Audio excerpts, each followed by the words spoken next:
Tax آمدنی بڑھانے کے لیے IMF نے ڈو مور کا مطالبہ کر دیا۔ IMF کے ساتھ ٹیکس سے متعلق مذاکرات کی اندرونی کہانی سامنے آ گئی۔ IMF کا تعمیراتی شعبے کے لیے خصوصی ٹیکس نظام جلد از جلد ختم کرنے کا مطالبہ، صنعتوں کے لیے ٹیکس مارات سے متعلق FBR اور کابینہ کے ثوابدیدی اختیار منسوخ کرنے کا مطالبہ، مستقبل میں دی جانے والی ٹیکس مارات لاگت اور فوائد کی تشخیص سے مشروط کرنے کی سفارش۔ ٹیکس آمدنی بڑھانے کے لیے IMF نے ڈو مور کا مطالبہ کر دیا۔ IMF کا تعمیراتی شعبے کے لیے خصوصی ٹیکس نظام جلد از جلد ختم کرنے کا مطالبہ، صنعتوں کے لیے ٹیکس مارات سے متعلق FBR اور کابینہ کی ثوابدیدی اختیار منسوخ کرنے کا مطالبہ کیا گیا، مستقبل میں دی جانے والی ٹیکس مارات لاگت اور فوائد کی تشخیص سے مشروط کرنے کی سفارش کی گئی ہے۔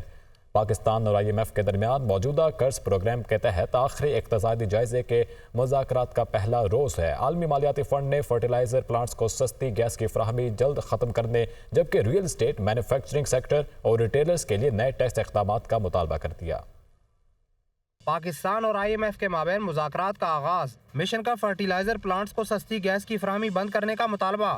عالمی مارکیٹ کے برعکس پاکستان میں اجناس کی قیمتیں بڑھنے پر اظہار تشویش۔ وزارت خزانہ ذرائع کے مطابق پہلے روز حکومتی معاشی ٹیم اور IMF مشن کے مابین تعارفی سیشن ہوا۔ IMF وفد کی قیادت نیتھن پورٹر، حکومتی معاشی ٹیم کی قیادت وزیر خزانہ محمد اورنگزیب نے کی۔ IMF وفد نے وزارت توانائی، FBR، BISP اور اسٹیٹ بینک کے حکام نے بھی ملاقاتیں کی۔ IMF وفد نے ریئل اسٹیٹ سیکٹر کو دستاویزی بنا کر ٹیکس سسٹم میں لانے کا کہہ دیا۔ معاشی استحکام کے لیے سخت پالیسیاں اختیار کرنے کا بھی مطالبہ۔ مذاکرات کا سلسلہ 18 مارچ تک جاری رہے گا۔ وفاقی وزیر توانائی اور پیٹرولیم مصدق ملک کا کہنا ہے کہ IMF وفد سے ابتدائی ملاقات ہوئی۔ بظاہر لگتا ہے کہ انڈسٹریز کو سبسڈی دینے کے معاملے پر IMF ٹف ٹائم دے گی۔ ہماری کوشش ہے عوام پر اضافی بوجھ نہ ڈالا جائے۔ اس وقت سبسڈی دینا اور بالخصوص انڈسٹریز کو سبسڈیز دینا، آج میری ملاقات ہوئی ہے، ابتدائی ملاقات ہوئی ہے IMF سے، لیکن ابھی تفصیلی بات تو ٹیمز کریں گی، اس کے بعد اس پہ کچھ تبصرہ کرنا مناسب ہوگا۔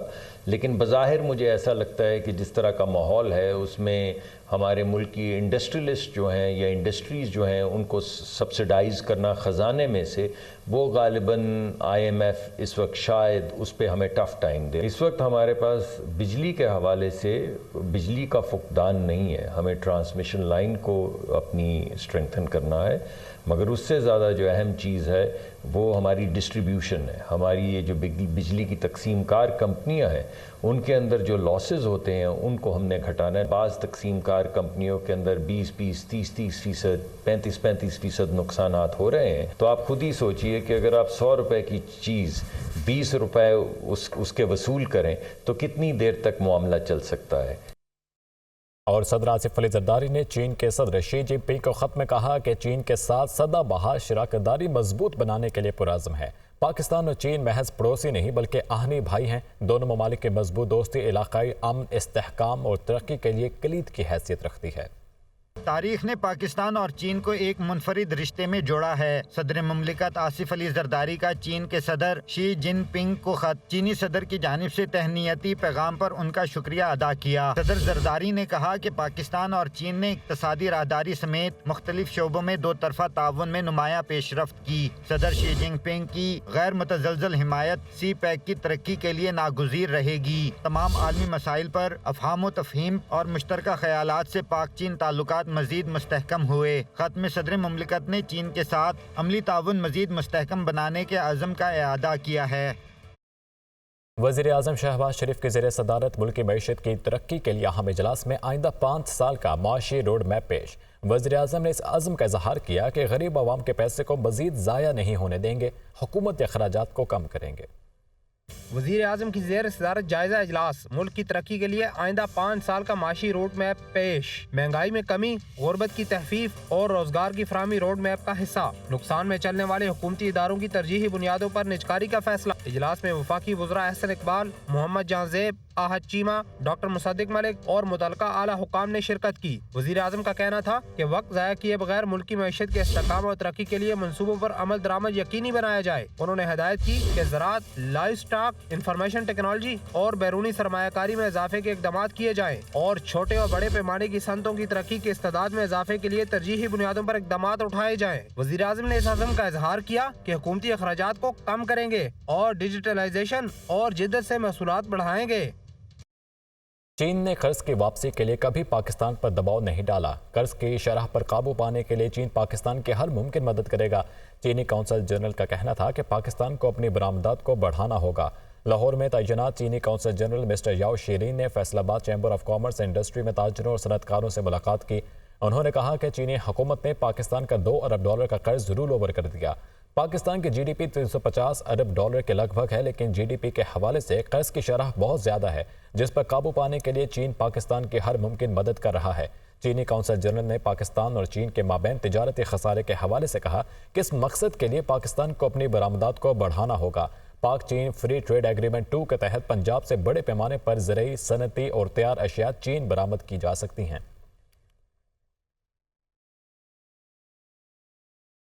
سینٹ کی 6 نشستوں پر ضمنی الیکشن، پیپلز پارٹی نے میدان مار لیا۔ اسلام آباد کی سیٹ پر یوسف رضا گیلانی سینیٹر منتخب ہوئے۔ تفصیل اس رپورٹ میں۔ اسلام آباد کی سیٹ پر یوسف رضا گیلانی سینیٹر منتخب۔ یوسف رضا گیلانی نے 204 ووٹ حاصل کیے۔ سنی اتحاد کونسل کے الیاس مہربان 88 ووٹ حاصل کر سکے۔ سندھ میں سینٹ کی 2 جنرل نشستوں پر PP کے امیدوار اسلم ابڑو، سیف اللہ دھاریجو بھاری اکثریت سے کامیاب ہوئے۔ اسلم ابڑو نے 57 جبکہ سیف اللہ دھاریجو نے 58 ووٹ حاصل کیے۔ ان کے مد مقابل سنی اتحاد کونسل کی شازیہ سہیل اور نذیر اللہ کو 4 ووٹ ملے۔ 124 ارکان نے ووٹ کاسٹ کیا، 1 ووٹ مسترد ہوا۔ جام سیف اللہ خان صاحب جو کہ فرسٹ آئے 58 ووٹ لیے، محمد اسلم ابڑو صاحب 57 ووٹ لے کر یہ دونوں کینڈیڈیٹ کامیاب قرار پائے۔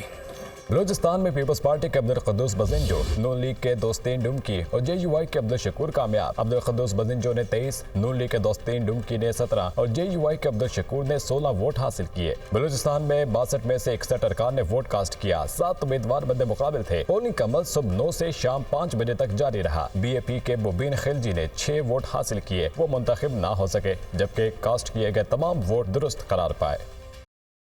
مخصوص نشستوں کے لیے دائر سنی اتحاد کونسل کی درخواست پشاور ہائی کورٹ نے مسترد کر دی۔ عدالت نے چند اہم وجوہات کی بنا پر درخواست خارج کر دی۔ دیکھیے اس رپورٹ میں۔ سنی اتحاد کونسل کی جانب سے دائر درخواست پر آج دوبارہ 5 رکنی لارجر بینچ نے جسٹس اشتیاق ابراہیم کی سربراہی میں سماعت کی۔ سنی اتحاد کونسل کے وکیل بیرسٹر علی ظفر نے دلائل دیے کہ مخصوص نشستوں کے لیے الیکشن سے قبل لسٹ جمع کرنا ضروری نہیں اور نہ ہی اسمبلی میں اس جماعت کی نمائندگی ضروری ہے۔ علی ظفر نے عدالت کو سیکشن 103C کا حوالہ بھی دیا۔ دوران سماعت عدالت نے استفسار کیا کہ سنی اتحاد کونسل کا نہ تو کوئی ممبر ہے اسمبلی میں اور نہ ہی اس نے جنرل الیکشن میں حصہ لیا، اور تو اور اس جماعت کے سربراہ نے بھی بطور آزاد حیثیت الیکشن میں حصہ لیا۔ اگر آج کسی ایک جماعت کو مخصوص نشستیں دی جائے تو کل 10 یا 15 آزاد امیدوار بھی کسی جماعت میں شمولیت اختیار کر کے مخصوص نشستیں طلب کریں گے۔ عدالت نے تمام فریقین کے دلائل سننے کے بعد محفوظ مختصر فیصلہ سناتے ہوئے سنی اتحاد کونسل کی درخواست متفقہ طور پر مسترد کر دی۔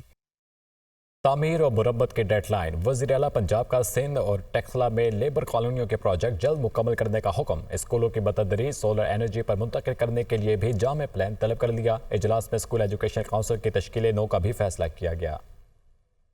میں وزیر اعلیٰ پنجاب مریم نواز کی زیر صدارت اجلاس میں اہم فیصلے۔ سرکاری اسکولوں میں مارننگ اسمبلی بحال کرنے کا حکم۔ اسکولوں کو بتدریج سولر انرجی پر منتقل کرنے کے لیے جامع پلان طلب کر لیا۔ آفٹرنون کلاسیں اور ایوننگ کوچنگ سینٹرز شروع کرنے پر غور۔ اسکول ایجوکیشن کونسل کی تشکیل نو کا بھی فیصلہ۔ وزیر اعلیٰ مریم نواز کا طلباء کی غذائی ضروریات پوری کرنے کے لیے ڈبہ بند دودھ فراہم کرنے کا حکم۔ پہلے مرحلے میں راجن پور میں سرکاری اسکولوں کے بچوں کو فلیورڈ ملک دیا جائے گا۔ اجلاس میں پنجاب کریکولم بورڈ کی ری اسٹرکچرنگ کی منظوری بھی دے دی گئی۔ وزیر اعلیٰ مریم نواز نے صوبے میں بڑی رابطہ سڑکوں کی تعمیر و مرمت کے لیے 6 ماہ کی ڈیڈ لائن دے دی۔ 811 سڑکوں کی تعمیر و مرمت، 5 ایکسپریس ویز کی تعمیر اور انتہائی خطرناک اور بوسیدہ حالت میں 10 پلوں کی تعمیر کی جائے گی۔ مریم نواز نے سندر اور ٹیکسلا میں لیبر کالونیوں کے پروجیکٹ جلد مکمل کرنے کا حکم دیا۔ وزیر اعلیٰ پنجاب کا کہنا تھا کہ مزدوروں کو اپنا گھر اور اپنی چھت فراہم کرنا میرا عزم ہے۔ صوبہ بھر میں مرحلہ وار لیبر کالونیاں بنائیں گے۔ قائد اعظم بزنس پارک شیخوپورہ اور راولپنڈی میں لیبر کمپلیکس بنایا جائے گا۔ اجلاس میں سینئر صوبائی وزیر مریم اورنگزیب، صوبائی مشیر پرویز رشید، صوبائی وزیر چودھری شافع حسین اور دیگر متعلقہ حکام نے شرکت کی۔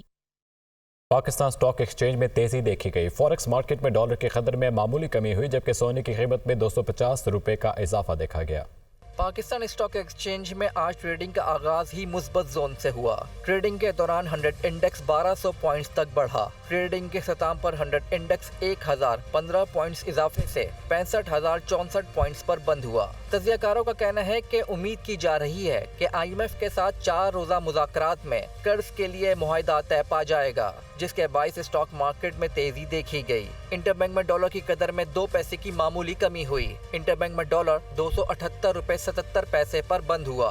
صرافہ بازار میں فی تولہ سونا 250 روپے اضافے سے 2,28,550 روپے کا ہو گیا۔